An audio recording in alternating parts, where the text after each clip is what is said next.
خواتین و حضرات السلام علیکم. میرا نام شہاب کرنی ہے. واشنگٹن ڈی سی میں I-95 ٹی وی اسٹوڈیوز میں آج میں موجود ہوں. بہت تیزی سے پاکستان کا جو جیو پولیٹیکل سینیریو ہے وہ پچھلے کوئی آپ سمجھ لیجئے کہ 3 دن میں بہت سے چینجز ہمیں نظر آ رہی ہیں، سائنس نظر آ رہے ہیں.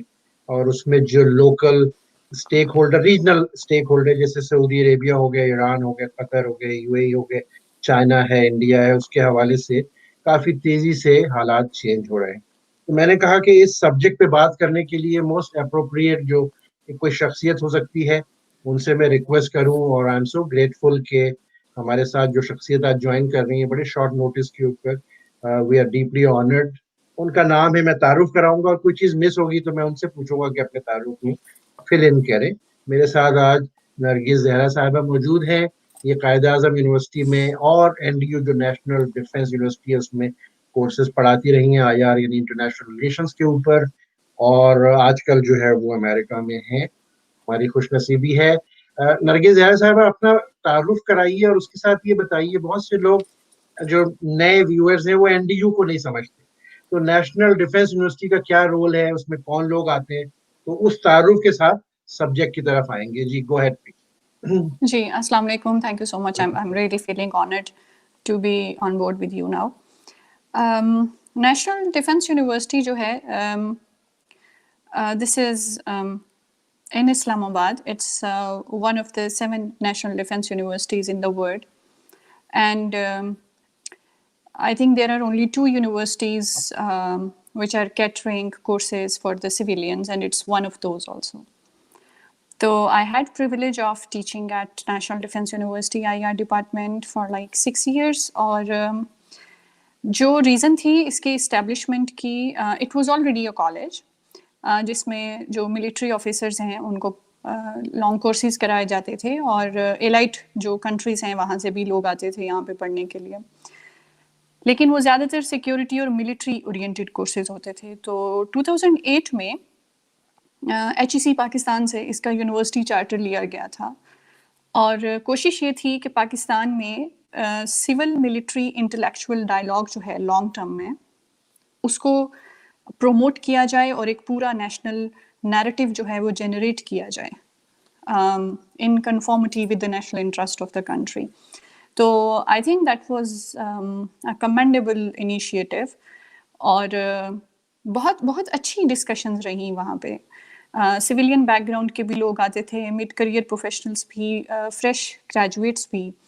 And I wasn't expecting coming from semi public sector and public sector, کیونکہ یوزلی اسٹوڈنٹس جو ہیں ان کو یہ سمجھا جاتا ہے کہ they are there to learn, but what I learned at NDU was that the exchange of knowledge was mutual. تو بہت اچھا رہا. So National Defence University I think it's a good platform if anyone has to do a course or a master's degree. And let me add, IR is not the only discipline it's offering to the civilians. And I think it's an opportunity to sit with the military personnel who had like hands-on experience with the war strategy and in those days with terrorism and non-traditional threats to the country. تو بچے جب ان کے ساتھ بیٹھ کے سیکھتے ہیں 2 سال ان کے ساتھ انٹریکٹ کرتے ہیں، اور library I think it's the most equipped one in Pakistan. تو I loved being there. یہ بتائیے کہ جو NDU ہے نیشنل ڈیفنس یونیورسٹی کو ہیڈ کون کرتا ہے؟ ہیڈ سے مراد آپ کی جو چیئر پرسن ہے، پریزیڈنٹ جو ہے وہ ایکٹیو ڈیوٹی ہیں یا ریٹائرڈ فوج سے آتے ہیں، کیا اس کا وہ ہے جو پریزیڈنٹ ہے آج کل NDU کے؟ جو پریزیڈنٹ ہیں وہ سرونگ جنرل ہی ہوتے ہیں. اور چونکہ National Defence University doesn't have only this civilian section, اس کے ریسرچ کا بھی ایک سیکشن ہے اسرا کے نام سے، اور اس کی ریسرچ پبلیکیشنز ہیں جو کہ بہت اچھی کیٹیگری میں آتی ہیں HEC میں. اور سرپرائزنگلی مجھے بہت لوگوں نے کہا تھا کہ if you don't have a foreign qualification and if you don't have an approach from like forces, تو آپ کی جاب نہیں ہوگی. But I just got it, I went and I got it. And I got it on the basis of my thesis, which was on security. And I was asked that, why do you think non-traditional security should be agenda of national security?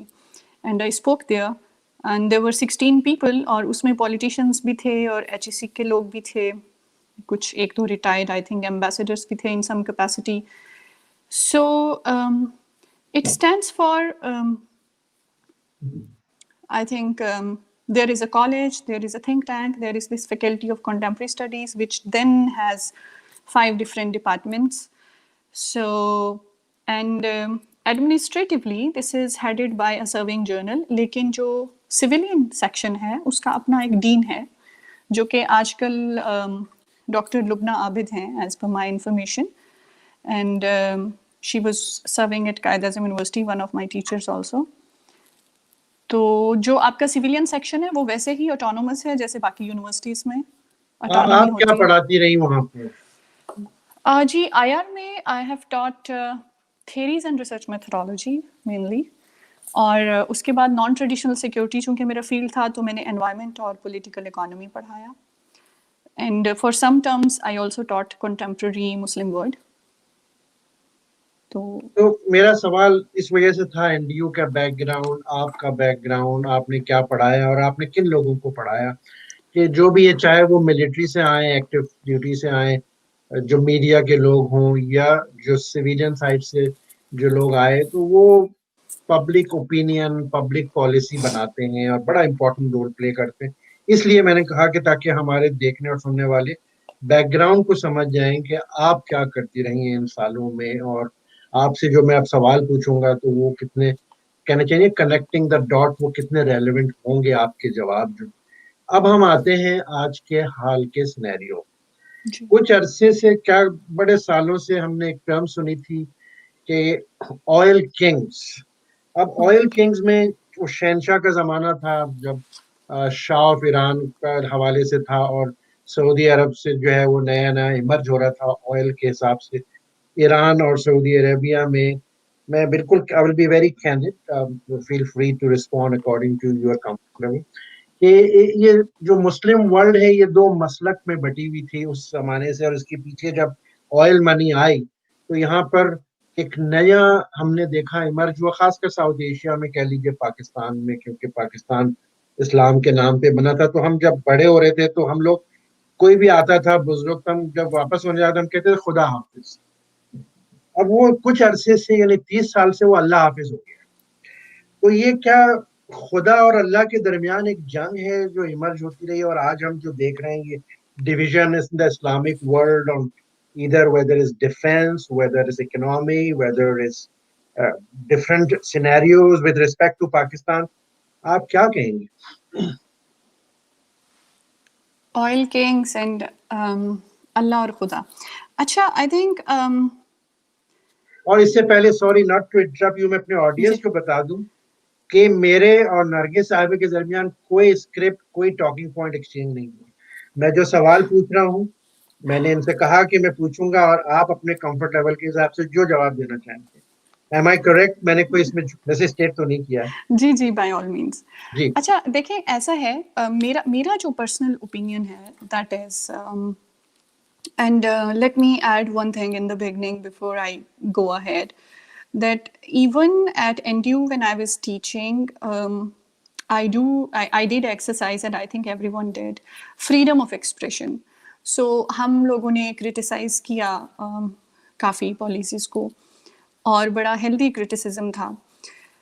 تو I don't know the current situation because I haven't been there recently.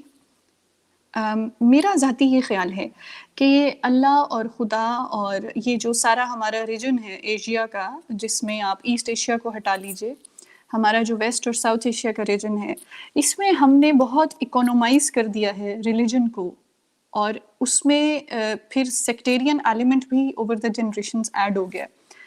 اچھا ہم نے اس کو religion کو اکونومائز کیا, پھر سیکٹیرینائز کیا, پھر ہم نے اس کو ریڈیکلائز کر دیا. And now we have that recipe for disaster, جہاں پہ چھوٹی سے چھوٹی چیز بھی which is related to economy goes to that image of God اور اللہ اور خدا. اور اچھا دیکھیں ایک بہت امپورٹنٹ چیز جو سمجھنے کی ہے اور جس کے ساتھ میری اپنے اساتذہ سے اور اپنے اسٹوڈنٹس کے ساتھ ہمیشہ ڈسکشن رہی ہے کہ every culture has a language and every language has an evolution. اور اس ایولیوشن کے پیچھے پورا ایک کسٹمری پورا جو ہے وہ ایک ایکسپیرینس اور ٹریڈیشن ہوتا ہے. ایسے نہیں ہوتا کہ ون فائن مارننگ کسی ملک میں یا کسی خطے میں کوئی اٹھے اور وہ کچھ الفاظ ترتیب دے دے اور ان کے ساتھ کچھ ایکسپریشنز اٹیچ کر دے. نہیں, language has a science and a reason. آپ اس کے پیچھے الفاظ کے اوریجن تک جا سکتے ہیں. تو جب ہم الفاظ یوز کرتے ہیں عوام کو یہ سمجھ نہیں آتی ہے کہ ہم ان الفاظ کے ذریعے ان کے سب کانشیس میں کچھ ٹریگر پوائنٹس کو ہٹ کر رہے ہوتے ہیں ون بائی ون. اور یہ کنٹینٹ انالیسس میں ہم پالیٹکس میں اسٹوڈنٹس کو پڑھاتے ہیں کہ جب 9/11 کو لے کر کروسیڈ کا ورڈ یوز ہوا تھا تو کروسیڈ کے ساتھ لوگوں کو فوراً وہ اپنی ریلیجیس انسیکیورٹیز آ گئی تھیں اور آئیڈینٹی کی انسیکیورٹیز آ گئی تھیں. تو آئی ڈونٹ نو کہ مجھے کتنی دیر بولنا چاہیے, لیکن یہ جو آپ نے بہت اچھا جواب دیا ہے. جزاک اللہ. یہ جو آئیڈینٹی کی انسیکیورٹی ہے اس کا بھی ہم نے سیکوینس بہت خراب کیا ہوا ہے, میں اس پہ بعد میں آؤں گی. لیکن کروسیڈز جو ہیں وہ 12ویں 13ویں صدی میں تب بھی اکنامک وار تھی اور ریلیجن کا کور تھا. تب بھی وہی ان کو ٹریڈ راؤٹس چاہیے تھے, وہ Richard the Lion the Second ہو یا پھر وہ صلاح الدین ایوبی ہوں. تو ہر کسی نے, آپ جب رچرڈ دا سیکنڈ کے بارے میں پڑھتے ہیں تو آپ کو وہی کرزما نظر آتا ہے ہسٹری میں اس کے ساتھ اٹیچ کیے ہوئے کرسچینٹی میں جو کہ مسلمان صلاح الدین ایوبی کے ساتھ کرتے ہیں. تو آئی ڈونٹ نو کہ بش جونیئر نے اتنی ہسٹری پڑھی تھی, I really am not sure کہ انہوں نے کتنی پڑھی تھی, لیکن جس نے بھی وہ اسپیچ ان کو بتائی یا کروسیڈ کا ورڈ اس میں ڈالا اس کی وجہ سے وہ سب لوگ ایک دوسرے کے خلاف کھڑے ہو گئے اور پورا ایک ریلیجیس ایلیمنٹ ایڈ ہو گیا. اب جب آپ مسلمانوں کے اس خطے کی طرف جاتے ہیں جو ویسٹ ایشیا اور ساؤتھ ایشیا ہے تو پھر اب آپ یہ دیکھیے کہ اگر وہ ریلیجن ہونا چاہیے تو then it should be Muslims against Christians, لیکن ایسا نہیں رہتا. وہاں پر اکونومائز کرنے کے لیے جو آئل کے پنڈتس ہیں وہ کیا کرتے ہیں کہ وہ اس کو سیکٹیرینائز کر دیتے ہیں. تو ایک آئیڈینٹی وہ وہاں سے ہٹا دیتے ہیں وچ از گلوبلی ریلیجیس آئیڈینٹی اور سیکٹیرین ہو جاتی ہے. اب لوگ اتنے انوسینٹ ہیں وہ سیکٹیرین آئیڈینٹی کو انسیکیور ہو کے لیتے ہیں اور پھر وہاں اپنا ایگریشن, اپنا وائلنس, اپنی انرجی کو وہاں انویسٹ کرنا سٹارٹ کر دیتے ہیں. اور پھر جیسے جیسے ہرٹ کریٹ ہوتا جاتا ہے, گھروں میں کلنگز ہوتی ہیں, واقعات ہوتے ہیں, فرسٹ ہینڈ انفارمیشن ایکسچینج ہوتی ہے, تو اس کے بعد ایک گرج ہسٹری کریٹ ہو جاتی ہے. جب قوموں میں گرج ہسٹری کریٹ ہو جاتی ہے تو پھر بہت میس ہو جاتا ہے. جب تک وہ جنریشن رہتی ہے وہ گرج ہسٹری رہتی ہے اور ہم ایک گرج ہسٹری کے ساتھ ایز اے جنریشن بہت مشکل ہو جاتے ہیں کہ ہمیں ایز اے سٹیزن ہینڈل کیا جا سکے. تو وہ جو اس خطے کی قومیں ہیں جہاں سے ہم بلونگ کرتے ہیں وہ پولیٹیکلی بہت مشکل لوگ ہیں رول کرنے کے لیے, اور ان کو مشکل بنایا گیا ہے. ابھی ریسنٹلی جو بیروت میں ہوا, ابھی جب لیبیا میں بھی ہوا تھا 2014 میں بھی میرا کوسچن یہ تھا کہ کیا یہ چانس ہے کہ صرف 7 بندرگاہیں تو لیبیا میں ہیں, اور کیا یہ چانس ہے کہ لیبیا جو ہے وہ شارٹیسٹ راؤٹ ہے between Italy and this North Africa and like MENA region and Italy, آپ دیکھ لیجئے تو یہ شارٹیسٹ ہے اور یہ ہسٹوریکل راؤٹ ہے. کیا یہ ڈارڈینلز اور باسفورس جو 2 اسٹریٹس ہیں اور 2 سمندری راستے ہیں, کیا یہ چانس ہے کہ یہ 1729 میں بھی انہی کی وجہ سے ایشو ہوا, فرسٹ ورلڈ وار میں بھی, سیکنڈ ورلڈ وار میں بھی, سیکنڈ ورلڈ وار کے بعد ٹریٹیز فرسٹ ورلڈ وار کے بعد انہی کی وجہ سے سائن ہوئی, اور ابھی بھی یہ چانس ہے کہ ٹرکی جو ہے وہ خاص قسم کا, آپ الفاظ دیکھیں جو اردوگان صاحب ہیں ان کی اسپیچ میں آپ کو وہ خاص الفاظ نظر آئیں گے. So cutting it short, I think economy has always been the underlying reason. The driving force. Always. Religion has been the cosmetic cover. Cosmetic cover. Very well said. I'm glad. اچھا, اب آپ آ جائیں واپس آج کی صورتحال میں. تو اس کے پیچھے بھی آپ نے کیونکہ اکنامک اٹیچ کی ہے اس کے ساتھ, تو یہ بھی ایک مارکیٹ, آپ کہہ جائیے کہ market is driving international relation ship. and it's always been like that for